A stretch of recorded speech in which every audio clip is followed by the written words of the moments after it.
오늘은 많은 분들이 오랫동안 고민해 오신 피부 문제에 대해 정확하고 검증된 정보를 드리겠습니다.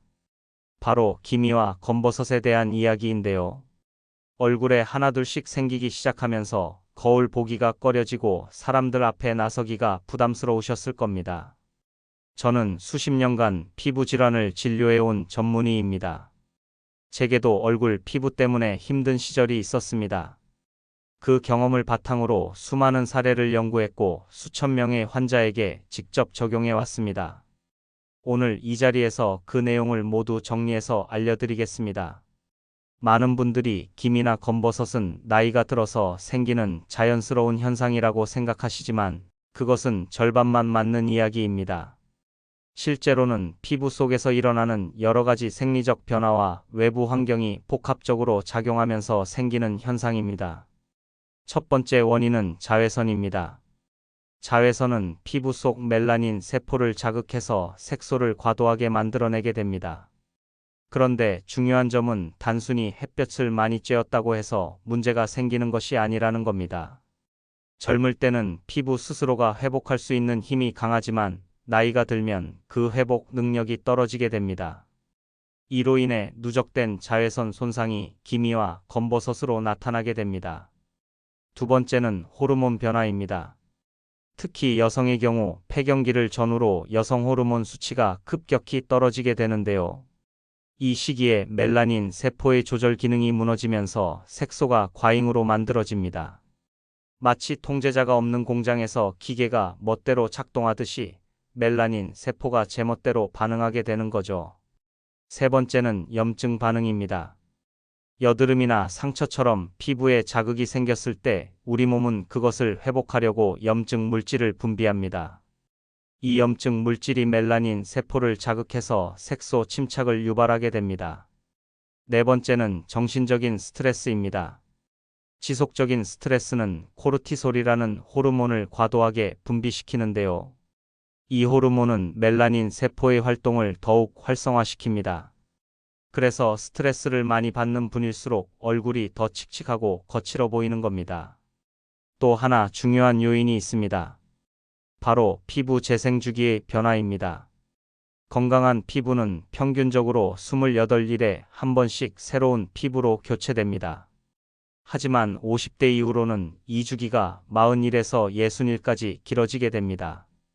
색소가 침착된 세포들이 제때 떨어져 나가지 못하고 피부에 그대로 남아있는 시간이 길어지게 되는 거죠.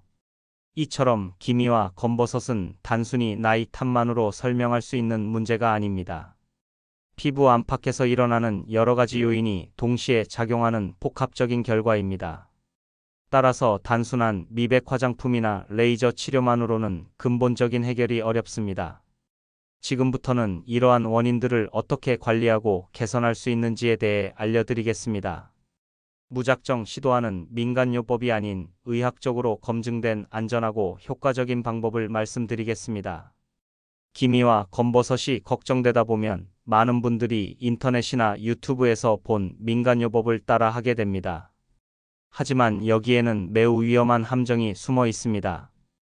최근 제 진료실에도 그런 피해를 입고 오시는 분들이 많습니다.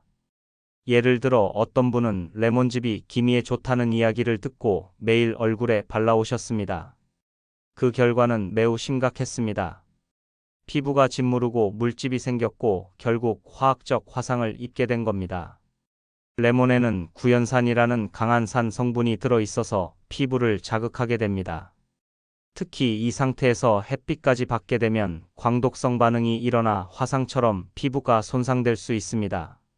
실제로 그분은 치료를 받는 데만 반년이 넘게 걸렸고 얼굴에 흉터까지 남았습니다. 또 다른 사례도 있습니다. 베이킹소다로 각질을 제거하면 좋다는 잘못된 정보에 따라 매일 얼굴을 문지르신 분이 계셨습니다. 결과는 피부 장벽이 완전히 무너졌고 세균 감염까지 일어났습니다. 이처럼 인터넷에 떠도는 민간요법은 피부에 치명적인 손상을 줄 수 있기 때문에 매우 주의하셔야 합니다. 그 외에도 치약을 바르거나 감자를 갈아서 사용하는 방법, 오이팩을 반복적으로 붙이는 분들도 계시는데요. 이 방법들 중 다수는 과학적 근거가 부족하거나 피부에 오히려 독이 될 수 있는 요소를 포함하고 있습니다. 특히 감자에는 솔라닌이라는 독성 물질이 포함될 수 있기 때문에 사용에 매우 주의하셔야 합니다. 이제는 잘못된 방법은 중단하셔야 할 때입니다. 피부는 되돌릴 수 없는 장기입니다. 한번 손상되면 회복이 어려울 수 있기 때문에 의학적으로 검증된 안전한 방법을 선택하는 것이 가장 중요합니다. 그래서 오늘은 제가 수십 년간 임상 경험을 통해 효과를 확인한 천연재료 조합을 소개해 드리려 합니다. 바로 사과 식초와 토마토를 활용한 방식입니다. 이 조합은 그 어떤 화학약품보다도 안전하면서도 효과적으로 기미와 검버섯을 완화시킬 수 있는 방법입니다. 사과 식초에는 아세트산이라는 성분이 포함되어 있습니다. 이 성분은 오래된 각질층을 부드럽게 분해해주는 동시에 멜라닌 색소를 만들어내는 효소의 작용을 억제하는 역할을 합니다. 토마토에는 라이코펜이라는 강력한 항산화 성분이 들어 있습니다. 이 라이코펜은 피부 속 활성산소를 제거해주고 멜라닌 세포를 안정화시키는 데 도움을 줍니다. 또한 비타민C가 풍부하게 포함되어 있어 콜라겐 생성을 촉진하고 피부 재생을 가속화시키는 효과도 기대할 수 있습니다. 이 두 가지 성분이 함께 작용하면 시너지 효과를 만들어냅니다. 사과 식초의 산성 환경 속에서 토마토의 라이코펜 흡수율이 현저히 증가하게 되고 피부 자극은 오히려 완화됩니다. 이 조합은 민감한 피부에도 비교적 안전하게 적용할 수 있으며 지속적으로 사용했을 때 안정적인 결과를 보여줍니다. 하지만 중요한 점은 정확한 비율과 사용법을 지키는 것입니다. 잘못된 농도나 순서로 사용하게 되면 오히려 효과가 줄어들거나 피부에 자극을 줄 수 있습니다.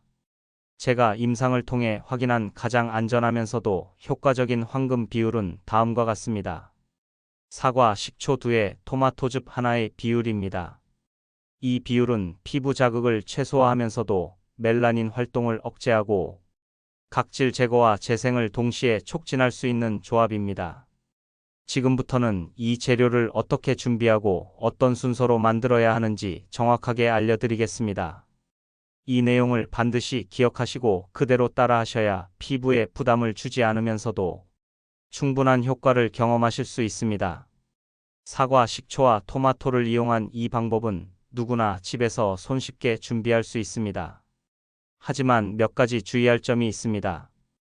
지금부터는 정확한 제작 방법과 바르는 순서를 설명드리겠습니다. 말씀드리는 내용을 그대로 따라하셔야 원하는 효과를 얻을 수 있습니다. 먼저 재료부터 준비해 주셔야 합니다. 사과 식초는 반드시 유기농 제품을 선택하셔야 합니다. 시중에 나와 있는 일반 식초는 화학 첨가물이 들어있는 경우가 많기 때문에 피부에 자극을 줄 수 있습니다.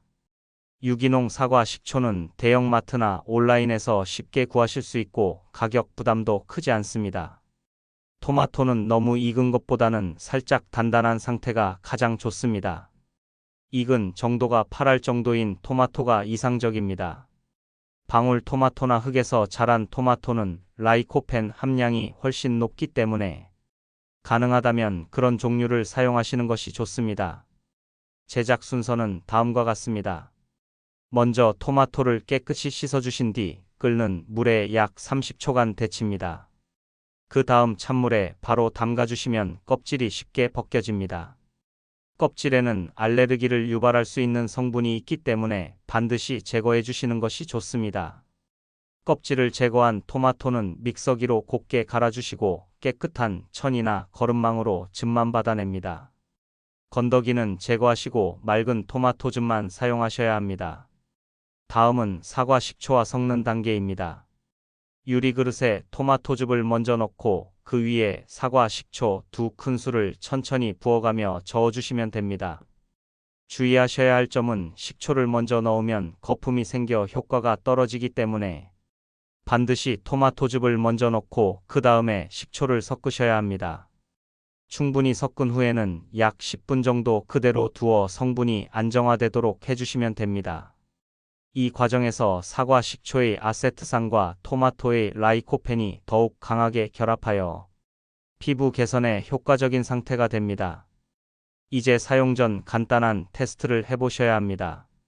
천연 재료라고 해도 개인에 따라 반응이 다를 수 있기 때문에 반드시 팔 안쪽에 소량을 발라서 15분 정도 관찰해 주세요. 붉게 변하거나 가려운 느낌이 있다면 즉시 씻어내고 사용을 중단하셔야 합니다. 이상이 없다면 이제 본격적으로 얼굴에 사용하셔도 됩니다. 화장솜에 이 혼합액을 충분히 적셔 김이나 검버섯이 있는 부위에 가볍게 눌러 발라줍니다. 절대 문지르지 마시고 5분에서 10분 정도 그대로 두신 후 미지근한 물로 부드럽게 헹궈주시면 됩니다. 처음에는 5분으로 시작하시고 피부가 적응되면 시간을 조금씩 늘려가는 것이 좋습니다. 사용한 후에는 반드시 보습제를 충분히 발라주셔야 합니다. 각질이 제거된 상태에서는 수분이 쉽게 날아가므로 보습이 매우 중요합니다. 일주일에 3번 정도 사용하는 것이 적당하며 매일 사용하는 것은 오히려 피부에 부담이 될 수 있습니다. 이 방법을 꾸준히 2주 이상 실천하신다면 대부분의 분들이 눈에 띄는 변화를 경험하시게 됩니다. 실제 사례를 말씀드리겠습니다. 부산에 사시는 78살 여성분은 얼굴 왼쪽에 손바닥만 한 기미 때문에 외출조차 힘들어 하셨습니다. 하지만 이 방법을 사용한 지 한 달 만에 기미가 절반 이상 옅어졌고 화장으로 충분히 가릴 수 있을 정도로 개선되었습니다. 또 대구에 거주하시는 83 남성분은 과거 건설 현장에서 햇볕을 많이 쬐신 분이었습니다. 얼굴 전체가 검버섯으로 뒤덮여 있었고 특히 이마와 볼 부위가 심각했습니다. 이분은 3주 만에 확실한 변화를 경험하셨고 주변에서도 얼굴이 환해졌다는 말을 들으셨다고 합니다. 이처럼 나이나 성별과 관계없이 누구나 안전하게 시도할 수 있는 방법입니다. 다만 제가 강조드린 순서와 비율을 정확히 지키셔야 부작용 없이 최대 효과를 기대할 수 있습니다. 지금까지 여러 사례를 통해 확인한 결과 이 방법으로 개선된 분들에게는 공통된 특징이 있었습니다. 가장 중요한 요소는 꾸준함이었습니다. 한두 번 사용하고 효과가 없다고 중단하신 분들은 기대한 만큼의 개선을 느끼지 못하셨습니다. 하지만 최소한 2주 이상 정확한 비율과 순서대로 지속적으로 관리하신 분들은 대부분 눈에 띄는 변화를 경험하셨습니다. 그리고 또 하나의 공통점은 외부 요법만이 아니라 내부에서 함께 관리를 병행하신 경우였습니다. 피부는 외부에서 바르는 것만으로는 한계가 있습니다. 몸 안에서 피부 건강을 지지해 줄 수 있는 환경이 함께 조성되어야 진정한 회복이 일어납니다. 지금부터는 피부를 안에서부터 건강하게 만들어주는 실천 방법들을 안내해 드리겠습니다. 첫 번째는 콜라겐 생성에 도움을 주는 식습관입니다. 콜라겐은 단순히 보충제로 섭취하는 것보다 우리 몸에서 잘 생성되도록 환경을 만들어주는 것이 더 중요합니다. 비타민C가 풍부한 키위나 브로콜리를 자주 드시고 사골국도 일주일에 2번 이상 끓여 드시는 것을 권장드립니다. 사골에는 천연 콜라겐과 글루코사민이 포함되어 있어 피부 재생에 도움이 됩니다. 끓일 때 식초를 한 방울 넣어주시면 영양분 흡수가 더 좋아집니다. 두 번째는 피부 재생 주기를 정상화시키는 방법입니다.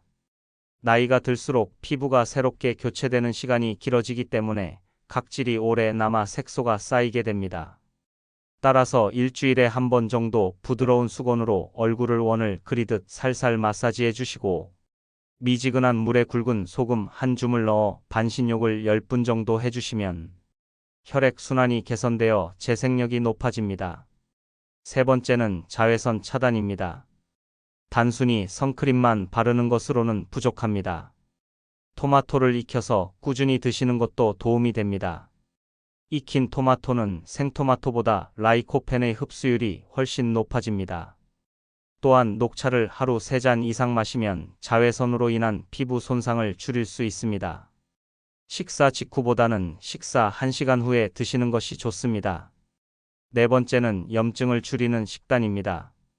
설탕과 밀가루는 체내 염증을 악화시키는 대표적인 식품입니다. 대신 통곡물과 견과류, 오메가3이 풍부한 등푸른 생선을 섭취하시는 것이 도움이 됩니다. 다섯 번째는 수면입니다.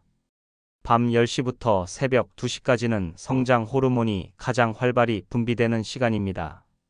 이 시간대에 깊은 수면을 취하는 것이 중요합니다. 잠들기 전에는 스마트폰을 멀리하고 불빛을 줄여 멜라토닌이 잘 분비되도록 환경을 만들어 주세요. 여섯 번째는 스트레스 관리입니다. 스트레스는 호르몬 균형을 무너뜨려 멜라닌 세포의 활성을 증가시킵니다. 매일 30분 정도 가벼운 산책을 하거나 심호흡을 반복해 주는 것만으로도 큰 도움이 됩니다. 이러한 루틴을 함께 실천하시면서 앞서 말씀드린 사과, 식초와 토마토 요법을 병행하신다면 단순한 개선이 아니라 피부의 근본적인 변화를 경험하실 수 있습니다. 마지막으로 강조드리고 싶은 것은 나이에 상관없이 누구든지 피부 건강을 되찾을 수 있다는 점입니다. 김이나 검버섯은 단지 외모의 문제가 아니라 삶의 질과 자신감을 좌우하는 중요한 요소입니다. 자신의 피부를 돌보는 일은 스스로를 아끼는 태도에서 시작됩니다. 오늘부터 실천해 보시길 바랍니다. 지금 이 순간이 평생의 고민을 해결할 기회가 될 수 있습니다. 끝까지 시청해 주셔서 감사합니다. 도움이 되셨다면 구독과 좋아요, 알림 설정도 함께 부탁드립니다. 앞으로도 건강하고 아름다운 삶을 위해 도움드릴 수 있는 정보로 다시 찾아뵙겠습니다.